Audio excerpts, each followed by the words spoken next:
NR competitive classes में मैं हेमंत कुमार शर्मा आप सभी का स्वागत करता हूं। दोस्तों, आज हम पढ़ने वाले हैं गणित का प्रैक्टिस सेट 15। इससे पहले मैंने 14 प्रैक्टिस सेट पढ़ा दिए हैं और कंप्लीट टॉपिक पढ़ा दिए। लगभग मैथ्स के मेरे चैनल पे 110 वीडियो के आसपास डले। अगर आपका कोई सा भी पहले प्रैक्टिस सेट लगाया करो, जो भी टॉपिक कंप्लीट नहीं हुआ हो आप चैनल से जाके देखा करो, और आप किसी भी टॉपिक पर वीडियो चाहते हो तो मुझे कमेंट करके बताया करो। ठीक, पहला प्रश्न देखते हैं। आप देखो, जैसे हमारा जो भी प्रैक्टिस सेट रहता है उसमें लगभग 15 प्रश्न रहते हैं और लगभग 25-30 मिनट का वीडियो रहता है। तो आप उसको लगाया करो आधे घंटे में और ये देखा करो कि हमारे 15 में से कितने बन रहे हैं। अगर 15 में से 12-13 बन रहे हैं तो बढ़िया, अच्छा स्कोर चल रहा है। लेकिन अगर 10 बन रहे हैं तो बोले कहीं तो कमी है, तो फिर उस कमी को सही करो। पहला प्रश्न देखते हैं। एक कार को 300 किलोमीटर की दूरी तय करने में 5 घंटे लगते हैं। यदि उसी दूरी को पहले से 4/5 समय में पूरा करना है तो कितनी गति से कार को चलाना होगा। पहले कितने घंटे लग रहे थे? 5। अब 5 का 4/5 कितना हुआ? मतलब अब 4 घंटे में तय करना है हमें। 300 किलोमीटर की दूरी हमें कितने घंटे में चलना है? 4 घंटे में। तो 4 सत्ते 28, 2 बच गया, तो 4 पंजे 20, तो मतलब 75 किलोमीटर प्रति घंटे की चाल से हमें चलना होगा। तो बी ऑप्शन सही। ठीक है, अगला प्रश्न है कि नीचे लिखे प्रश्न में प्रश्न चिन्ह के स्थान पर क्या आएगा। तो लिखा हुआ 4 + 1/2 ब्रैकेट के अंदर 6 + 2/3 इंटू 0.30। ठीक है, तो ये हो जाएगा, देखो 2 चौक 8 और 1 9/2 इंटू 6 × 3 = 18 और 2 20/3 इंटू 30 दशमलव हटाएंगे तो 1 लिख जाएंगे, 2 संख्या है तो 100। ये 2 जीरो से ये 2 जीरो कट गया, ये 3 से ये 3 कट गया, ये 2 से ये 2 कट गया, तो क्या बच गया? 9। तो बी ऑप्शन सही है। ठीक, अगला प्रश्न देखिए। किसी तहसील के रोजगार कार्यालय में 40% रोजगार इच्छुक स्नातक हैं, 20% पराय स्नातक हैं तथा शेष 600 गैर स्नातक हैं। तो वहाँ कितने पराय स्नातक रोजगार के इच्छुक हैं? देखो टोटल कितने होते हैं? 100%, जिसमें से 40% कौन है? स्नातक हैं। ठीक है, 20% कौन है? पराय स्नातक, पराय स्नातक। ठीक है, तो शेष कितने बचे? देखो ये हो गया 60%, शेष कितने बचे? 40%, जो कौन है? गैर स्नातक। अब 40% की हमारे पास वैल्यू कितनी दे रखी है? 6000। तो 1% की वैल्यू कितनी आ जाएगी? 6000/40। और हमें चाहिए क्या? तो हमें पराय स्नातक चाहिए, वो कितना है? 20%। तो इंटू 20, जो चाहिए उसका गुणा करते हैं। 20 दूना 40, 2 से काट दिया तो 3 बार, मतलब 3000 लोग। ठीक है, तो कौन सा ऑप्शन है? सी। ठीक है,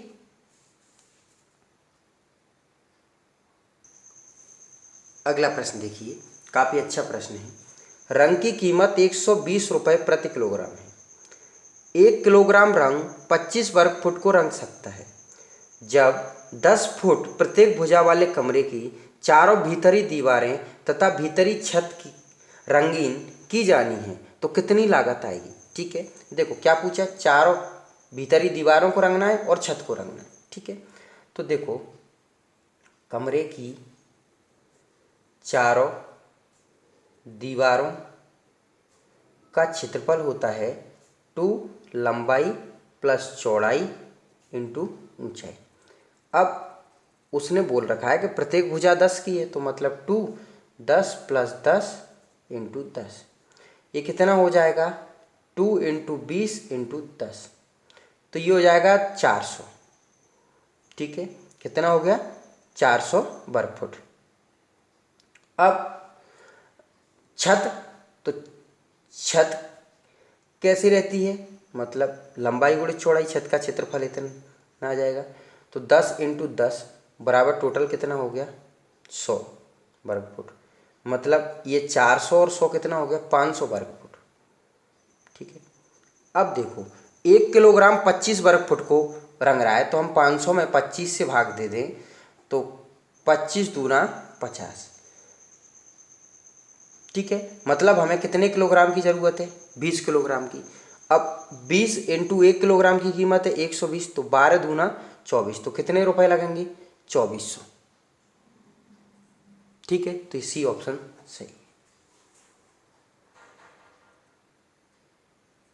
अगला प्रश्न देखिए, राम ने 14% साधारण ब्याज की वार्षिक दर से कुछ धनराशि उधार ली। 4 वर्ष बाद उसने 11,700 रुपये वापस किए। राम द्वारा उधार ली गई धनराशि क्या है? ठीक है, 11,700 रुपये वापस किए मतलब ये क्या है? मिश्र धन। तो मिश्र धन बराबर क्या होता है? मूलधन प्लस ब्याज। ठीक है, अब ब्याज कौन सा है? साधारण है।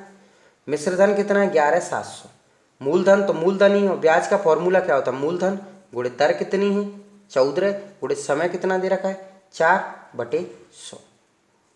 ठीक है, 4 से काट दें हम 25 बार में। 11,700 एलसीएम लेंगे तो 25 मूलधन प्लस 14 मूलधन बटे 25। 11,700 इंटू ये 25 गुणे में चला जाएगा बराबर 5 4 9 39 मूलधन। 39 थी कितना होता है? 117। 300 में 25 का गुणा करेंगे तो कितना हो जाएगा? 7500 बराबर मूलधन। तो कौन सा ऑप्शन सही है? बी। ठीक है, अगला प्रश्न बात करते हैं। एक मंदिर में प्रत्येक सप्ताह औसतन 75 फूल चढ़ाए जाते हैं। मंगलवार को छोड़कर शेष दिन 72 फूल चढ़ाए जाते हैं। तो मंगलवार को कितने फूल चढ़ाए जाते हैं? देखो, सप्ताह मतलब 7 दिन, और 7 दिन कितने फूल चढ़ रहे हैं? 75। तो 7 5 35 की 5, हासुल की 3, 7 दूनी 7 49 और 3 52, मतलब टोटल कितने फूल चढ़े? 525 ही कुल हो गए। अब उसने बोला है मंगलवार को छोड़कर, मतलब एक दिन छोड़ दिया तो कितने रह गए? 6। और औसतन कितने चढ़े? 72। तो 6 दूना 12 की 2, हासुल की 1, 6 7 42 और 1 43, तो 432 चढ़े। इसमें से इसको घटा देते हैं तो ये 93 फूल उस एक दिन चढ़े थे, मंगलवार के दिन। ठीक है, तो ये डी ऑप्शन सही। अगला प्रश्न देखिए, एक उद्योगपति ने एक पुरानी इमारत 20 लाख रुपए में खरीदी। उसने लागत का 30% खर्च करके उसे विकसित कर 60 यूनिटों में बांट दिया। अब वह यदि अपने कुल निवेश का 35% लाभ कमाना चाहता है तो उसे प्रत्येक यूनिट के लिए कितनी कीमत लेनी होगी? ठीक है, देखो 20 लाख में खरीदी, 30% उसने विकसित करने पर खर्च किया है, तो 20 लाख का 30% ये हो जाएगा 6 लाख, क्योंकि 30 60, तो ये टोटल कितना हो गया? 26 लाख। इकाई, दहाई, सैकड़ा, हजार, 10,000, लाख, 10 लाख। ठीक है, कितना हो गया? अब उसकी लागत कितनी होगी? 26 लाख। अब इसको कितने यूनिटों में बांटना है? 60 में। और कितना प्रॉफिट चाहिए? 35%, मतलब 135/100। 2 जीरो 3 जीरो से तो ये 3 जीरो कट गई, 2 से काट दिया 3 बार और 2 से काट दिया 13 बार। 3 से काट दें ते चौक 12 ते 5 15, 1 जीरो 2 जीरो ये बची हुई हैं। 13 पंजा 65 की 5, हासुल की 6, 13 चौक 52 और 6 58, तो प्रत्येक यूनिट कितनी रखनी होगी? 58,500। ठीक, प्रत्येक यूनिट कितनी रखनी होगी? 58,500। सबसे पहले 20 लाख लागत खरीदी थी, फिर उसको विकसित करने में 30% खर्च कर दिया, तो 20 लाख का 30% होता है 6 लाख, मतलब टोटल लागत कितनी हो गई? 26 लाख। अब उसको कितनी यूनिटों में बांटना है? 60 में। और कितना लाभ कमाना है? 35%। तो पहले 60 से भाग दे दिया और 135/100, तो कितना आ जाएगी? 58,500। ठीक,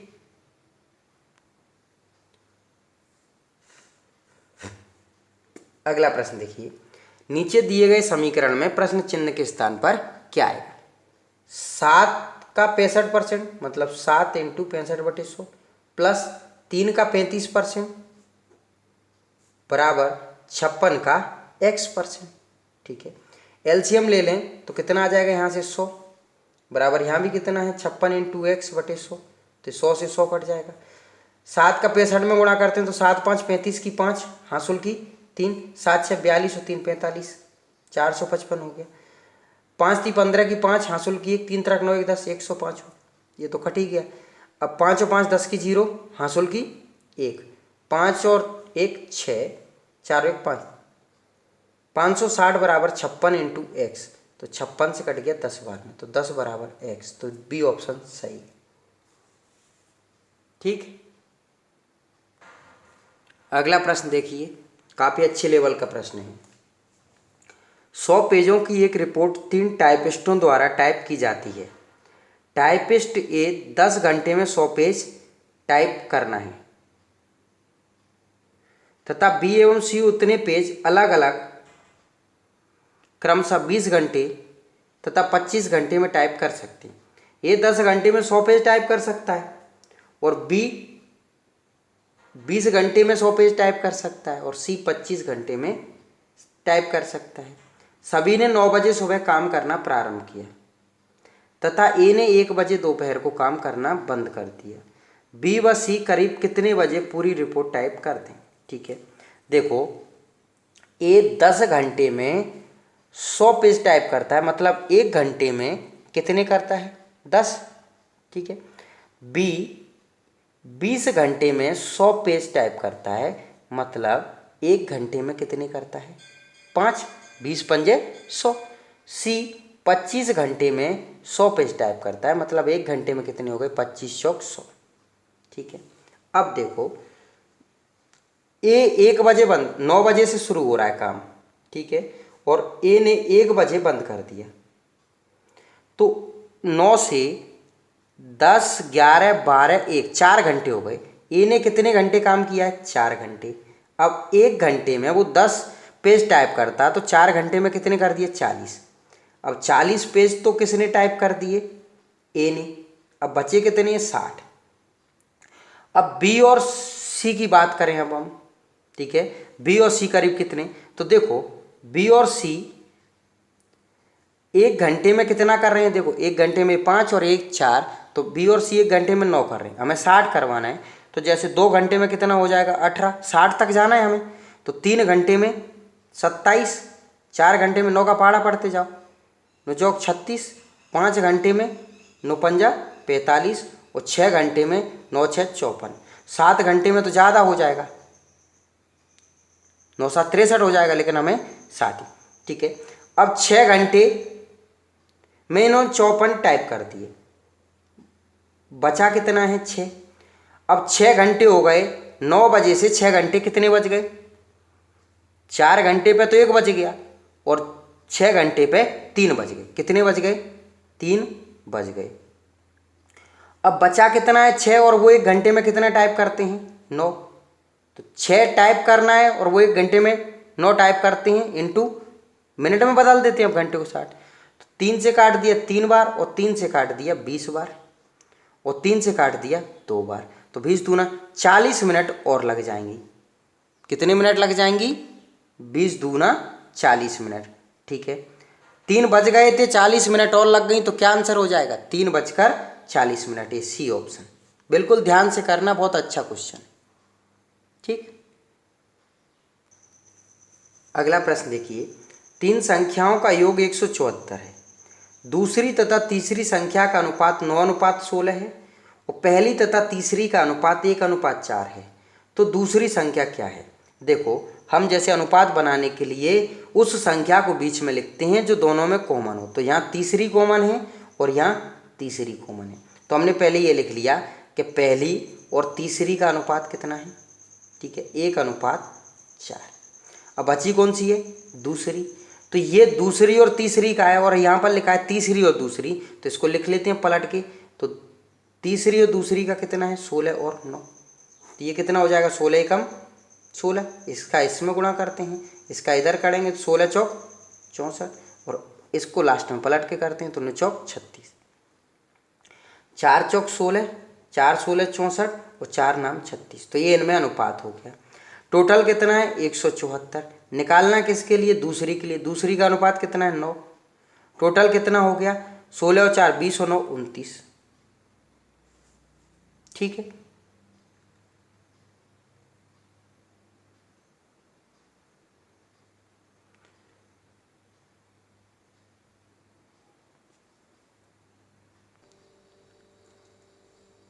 29 से कितनी बार में कट गया? 6 बार में, और 9 6 54। तो कौन सा ऑप्शन सही है? ए। ठीक है। अगला प्रश्न बात करते हैं। मोहन सिंह अपने मासिक वेतन का 25% अपनी कार के पेट्रोल पर कोमा शेष आय का 2/3 घरेलू सामान पर खर्च करता है। अब यदि उसके पास माह के अंत में 1800 रुपये बचते हैं तो उसका पेट्रोल का खर्च कितना है? देखो, मासिक वेतन 100% मान लिया, उसमें से 25% वो कार के पेट्रोल पर खर्च कर रहा है, कार के पेट्रोल पर। अब शेष कितना बचा? तो शेष बचा 75%। अब उसका 2/3 घरेलू सामान पे, तो 2/3 निकाल लेते हैं। 3 से काट दी 50 उसने घरेलू सामान पे खर्च कर दिया। अब ये 50%, अब शेष कितना बचा उसके पास? ये 75 हो गया, तो 25% बचा, जिसकी वैल्यू 1800 दे रखी थी। और हमें निकालना क्या था? कार के पेट्रोल का खर्चा। कार के पेट्रोल का खर्चा भी कितना था? 25%, मतलब 25% की वैल्यू 1800 है। तो ये ए ऑप्शन सही है। ठीक।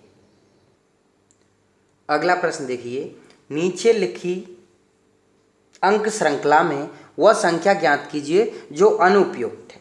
ठीक है, देखा हमने कि 250, फिर 50, फिर 200, फिर 40, फिर 160, फिर 30, फिर 128। ठीक है, देखो 250 से 200 रह गया, 50 कम हो गया, फिर 200 से 160 रह गया, मतलब 40 कम। फिर अब 160 से अगर 30 कम होता तो 130 होना चाहिए था, तो ये गलत आ रहा है। इधर से देखो 50 से 10 कम तो 40, और 40 से 10 कम तो 30, और 30 से 10 कम तो यहाँ तो अगला 20 आएगा, मतलब कौन सा? 128 गलत है, तो डी ऑप्शन सही है। ठीक है। अगला प्रश्न देखिए, नीचे दिए गए समीकरण में प्रश्न चिन्ह के स्थान पर क्या आएगा? तो ये लिखा हुआ 4.5, इसको ऐसे लिख सकता हूँ 45/10, प्लस इसको कैसे लिख सकता हूँ 45/10 × 5। ठीक है, बटे इसको कैसे लिख सकता हूँ 1/10 प्लस 1/10। ये कितना हो जाए? यहाँ से ऊपर से एलसीएम तो कितना आ गया 10। 45 प्लस 5 25 की 5 हासिल की 2, और 5 और 20 और 2 22, ये हो गया।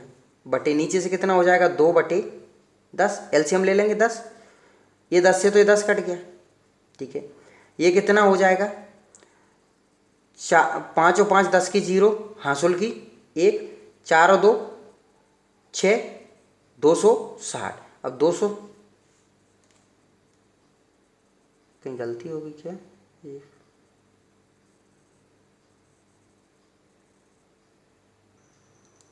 देखो यहाँ पर गलती हो गई, यहाँ पर 2 संख्याएं हैं, तो यहाँ पर नीचे कितना आएगा 100। ठीक है, तो इसका एलसीएम कितना आएगा 100। 100 से ये कितना हो जाएगा 450। ठीक है, फिर ये कितनी 10 से 10 बार में कट जाएगा, तो ये कितना हो जाएगा 450 और 200 625 675।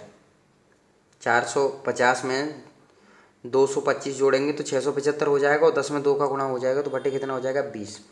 675 में 20 से भाग दे देते हैं, तो 20 × 60, कितना बच गया 75। 20 × 60 कितना बच गया 5 15, दशमलव लगाया 0, 20 सत्ते 140, 0 10, 20 पंजे 100। ठीक है, तो ये 33.75 सही आंसर है। देखो सबसे पहले 45 में से दशमलव हटा दिया तो 10 आ गया, एक संख्या थी दशमलव के बाद। 45 से पहले दशमलव था, यहाँ 4.5 था, यहाँ 0.45 है, तो 2 जीरो आएंगे नीचे। ठीक है, अब 10 और 100 का एलसीएम कितना आएगा 100। 10 से 100 10 बार में कटेगा तो 450 हो जाएगा, और 45 के 5 से गुणा करते हैं 425/100। ये 1 और 1 2 हो जाएंगे, एलसीएम 10 आ जाएगा। फिर 10 से 100 10 बार में कट जाएगा। ठीक है, 450 और 225 कितने हो जाएंगे 675/10 का 2 में गुणा हो जाएगा तो 20। ठीक है, अगला प्रश्न देखिए कि नयन गणेश से उतना ही वजन में भारी है। ठीक है, नयन गणेश से उतना ही वजन में भारी है जितना वह रंजीत से वजन में हल्का है। अगर गणेश और रंजीत का कुल वजन 140 है तो नयन का वजन कितना है? देखो, नयन गणेश से उतना ही वजन में भारी था। कौन भारी था? नयन। तो नयन माइनस गणेश।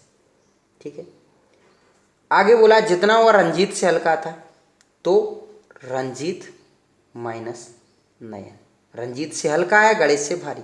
इधर नयन जाएगा तो कितना हो जाएगा? 2 नयन। और इधर गणेश जाएगा तो क्या हो जाएगा? रंजीत प्लस गणेश। रंजीत और गणेश की वैल्यू हमें दे रखी 140, तो 2 नयन बराबर कितना हो गया? 140, 2 से कट जाएगा 70। तो कितना है? नयन का वजन 70 किलोग्राम। दोस्तों, प्रैक्टिस सेटों के काफ़ी अच्छे वीडियो चल रहे हैं। ठीक है, ये इस 15वें नंबर के प्रैक्टिस सेट का आखिरी प्रश्न था। दोस्तों, आप क्रम से प्रैक्टिस सेट लगाया करो, आप देखा करो कि आपसे कितने क्वेश्चन बन रहे हैं, अपना स्वयं का मूल्यांकन किया करो। और अभी तक आप मेरे चैनल पर नए हो, चैनल सब्सक्राइब नहीं किया है तो चैनल सब्सक्राइब कर लेना। दोस्तों तक लिंक भेज दिया करो, हमारे जीके की भी वीडियो देखा करो, हम बहुत आसान तरीके से जीके पढ़ाते हैं। मिलते फिर कल अगले वीडियो में। धन्यवाद।